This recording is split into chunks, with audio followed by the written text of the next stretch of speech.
संविधान बना। महात्मा गांधी के नेतृत्व में राष्ट्रीय आंदोलन का उद्देश्य स्वतंत्रता प्राप्त करना भी था और भारतीय आदर्शों को फिर से स्थापित करना भी था। उन दशकों के संघर्ष और बलिदान ने हमें न केवल विदेशी शासन से बल्कि थोपे गए मूल्यों और संकीर्ण विश्व दृष्टिकोण से भी आज़ादी दिलाने में मदद की। शांति, बंधुता और समानता के हमारे सदियों पुराने मूल्यों को फिर से अपनाने में क्रांतिकारियों और सुधारकों ने दूरदर्शी और आदर्शवादी विभूतियों के साथ मिलकर काम किया, जिन लोगों ने आधुनिक भारतीय चिंतन धारा को प्रवाह दिया। उन्होंने आन भद्राः प्रत्यवयन्तु विश्वतः अर्थात हमारे पास सभी दिशाओं से अच्छे विचार आए कि वैदिक उपदेश के अनुसार प्रगतिशील विचारों का भी स्वागत किया। लंबे और गहन विचार मंथन के परिणाम स्वरूप हमारे संविधान की संरचना हुई। हमारा ये बुनियादी दस्तावेज दुनिया की सबसे प्राचीन जीवंत सभ्यता के मानवतावादी दर्शन के साथ साथ आधुनिक विचारों से भी प्रेरित है। हमारा देश बाबा साहेब भीमराव अंबेडकर का सदैव ऋणी रहेगा, जिन्होंने प्रारूप समिति की अध्यक्षता की और संविधान को अंतिम रूप देने में महत्वपूर्ण भूमिका निभाई। आज के दिन हमें संविधान का प्रारंभिक मसौदा तैयार करने वाले विधिवेत्ता श्री B.N. राव तथा अन्य विशेषज्ञों और अधिकारियों को भी स्मरण करना चाहिए, जिन्होंने संविधान निर्माण में सहायता की थी। हमें इस बात का गर्व है कि उस संविधान सभा के सदस्यों ने भारत के सभी क्षेत्रों और समुदायों का प्रतिनिधित्व किया। संविधान निर्माण सभा की 15 महिला सदस्यों ने भी योगदान दिया। संविधान में निहित आदर्श ने निरंतर हमारे गणतंत्र को राह दिखाई है। इस अवधि के दौरान भारत एक गरीब और निरक्षर राष्ट्र की स्थिति से आगे बढ़ते हुए विश्व मंच पर एक आत्मविश्वास से भरे राष्ट्र का स्थान ले चुका है। संविधान निर्माताओं की सामूहिक बुद्धिमत्ता से मिली मार्गदर्शन की बिना प्रगति संभव नहीं। बाबा साहेब आम्बेडकर और अन्य विभूतियों ने हमें एक मानचित्र तथा एक नैतिक आधार प्रदान किया। उस राह पर चलने की जिम्मेदारी हम सब की है। हम काफी हद तक उनकी उम्मीदों पर खरे उतरे भी हैं, लेकिन हम ये महसूस करते हैं कि गांधी जी के सर्वोदय के आदर्शों को प्राप्त करना अर्थात सभी का उत्थान किया जाना अभी बाकी है। फिर भी हमने सभी क्षेत्रों में उत्साहजनक प्रगति हासिल की है। प्यारे देशवासियों, सर्वोदय के हमारे मिशन में आर्थिक मंच पर की प्रगति सबसे अधिक उत्साहजनक रही है। पिछले साल भारत दुनिया की 5वीं सबसे बड़ी अर्थव्यवस्था बन गया। ये उल्लेख करना जरूरी है कि ये उपलब्धि आर्थिक अनिश्चितता से भरी वैश्विक पृष्ठभूमि में प्राप्त की गई है। वैश्विक महामारी चौथे वर्ष में प्रवेश कर चुकी है और दुनिया के अधिकांश हिस्सों में आर्थिक विकास पर इसका प्रभाव पड़ रहा है। शुरुआती दौर में कोविड-19 से भारत की अर्थव्यवस्था को भी काफी क्षति पहुंची। फिर भी सक्षम नेतृत्व और प्रभावी संघशीलता के बल पर हम शीघ्र ही मंदी से बाहर आ गए और अपनी विकास यात्रा को फिर से शुरू की। अर्थव्यवस्था के अधिकांश क्षेत्र अब महामारी के प्रभाव से बाहर आ गया है। भारत सबसे तेजी से बढ़ते हुए बड़ी अर्थव्यवस्था में से एक है और सरकार द्वारा समय पर किए गए सक्रिय प्रयासों द्वारा ही संभव हो पाया है। इस संदर्भ में आत्मनिर्भर भारत अभियान के प्रति जन सामान्यों के बीच विशेष उत्साह देखा जा रहा है।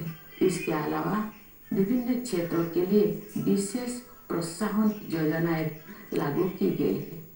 ये बड़े ही संतोष के विषय है कि जो लोग हाशिए पर रह गए थे उनका भी योजनाओं और कार्यक्रम में समावेश किया गया है तथा कठिनाई में उनकी मदद की गई।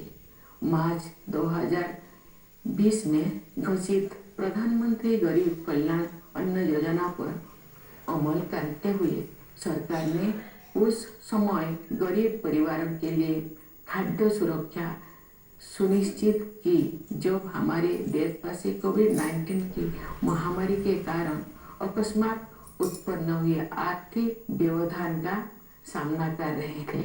इस सहायता की वजह से किसी को भी खाली पेट नहीं सोना पड़ा। गरीब परिवारों के हित को सर्वोपरि रखते हुए इस योजना की अवधि को बार बार बढ़ाया गया तथा लगभग 81 करोड़ देशवासी लाभान्वित होते रहे। इस सहायता को आगे बढ़ाते हुए सरकार ने घोषणा की है कि वर्ष 2023 के दौरान भी लाभार्थियों को उनका मासिक राशन मुफ्त में मिलेगा। इस ऐतिहासिक कदम से सरकार ने कमजोर वर्गों को आर्थिक विकास में शामिल करने के साथ साथ उनकी देखभाल की जिम्मेदारी भी ली है। हमारी अर्थव्यवस्था का आधार सुदृढ़ होने के कारण हम उपयोगी प्रयासों का सिलसिला शुरू करने और उसे आगे बढ़ाने में सक्षम हो सके। हमारा अंतिम लक्ष्य एक ऐसा वातावरण बनाना है जिससे सभी नागरिक व्यक्तिगत और सामूहिक रूप से अपनी वास्तविक क्षमताओं का पूरा उपयोग करें और उनका जीवन फले फूले। इस उद्देश्य की प्राप्ति के लिए शिक्षा ही आधारशिला तैयार करती है। इसीलिए राष्ट्रीय शिक्षा नीति में महत्वाकांक्षी परिवर्तन किए गए हैं। शिक्षा के दो प्रमुख उद्देश्य कहे जा सकते हैं। पहले आर्थिक और सामाजिक सशक्तिकरण और दूसरा सत्य की खोज।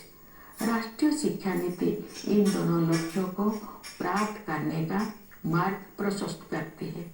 ये नीति शिक्षार्थियों को 21वीं सदी की चुनौतियों के लिए तैयार करते हुए हमारी सभ्यता पर आधारित ज्ञान को समकालीन जीवन के लिए प्रासंगिक बनाती है।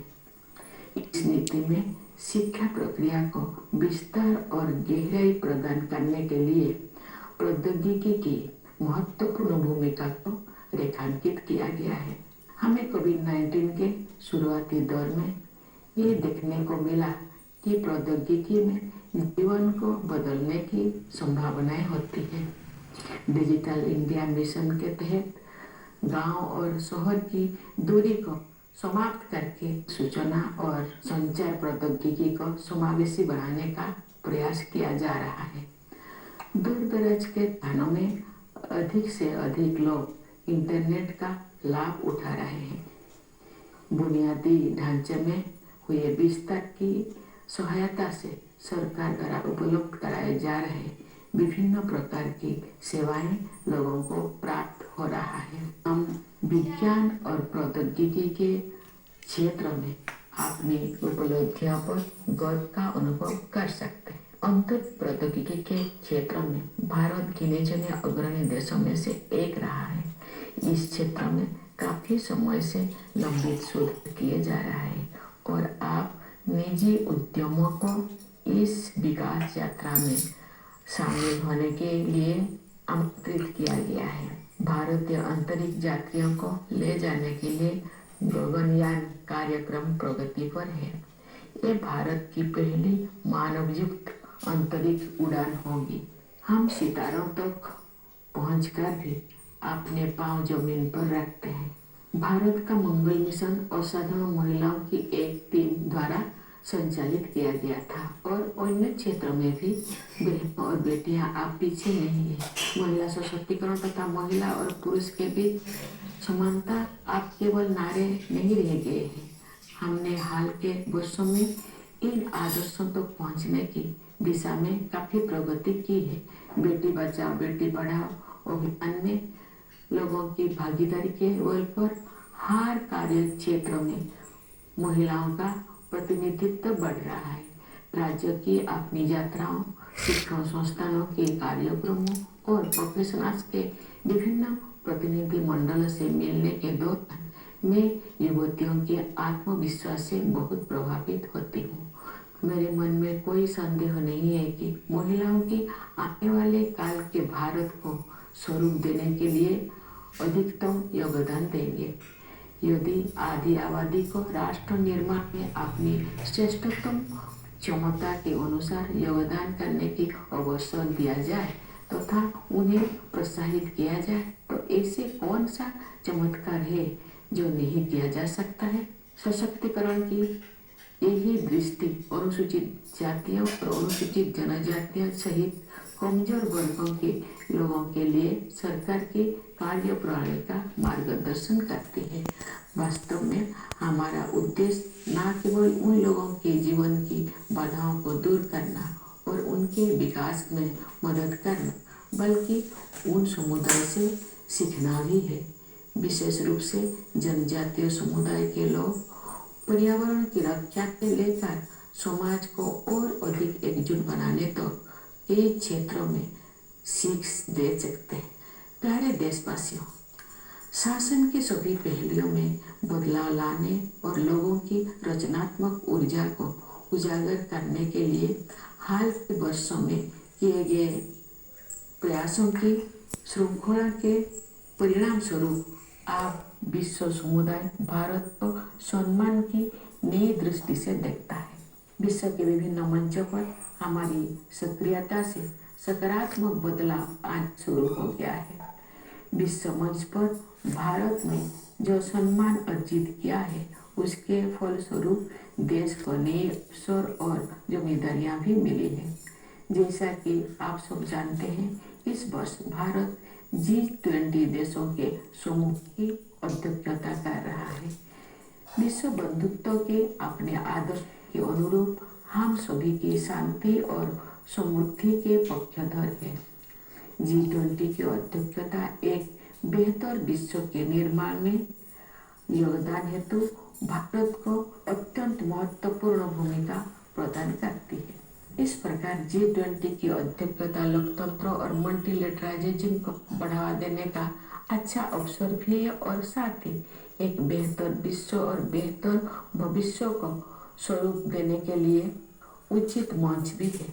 मुझे विश्वास है कि भारत के नेतृत्व में G20 अधिक न्यायपरक और स्थिरतापूर्ण विश्व व्यवस्था के निर्माण के अपने प्रयासों को और आगे बढ़ाने में सफल होगा। G20 के सदस्य देशों के कुल मिलाकर विश्व की आबादी में लगभग 2/3 और ग्लोबल GDP में लगभग 85% हिस्सा है।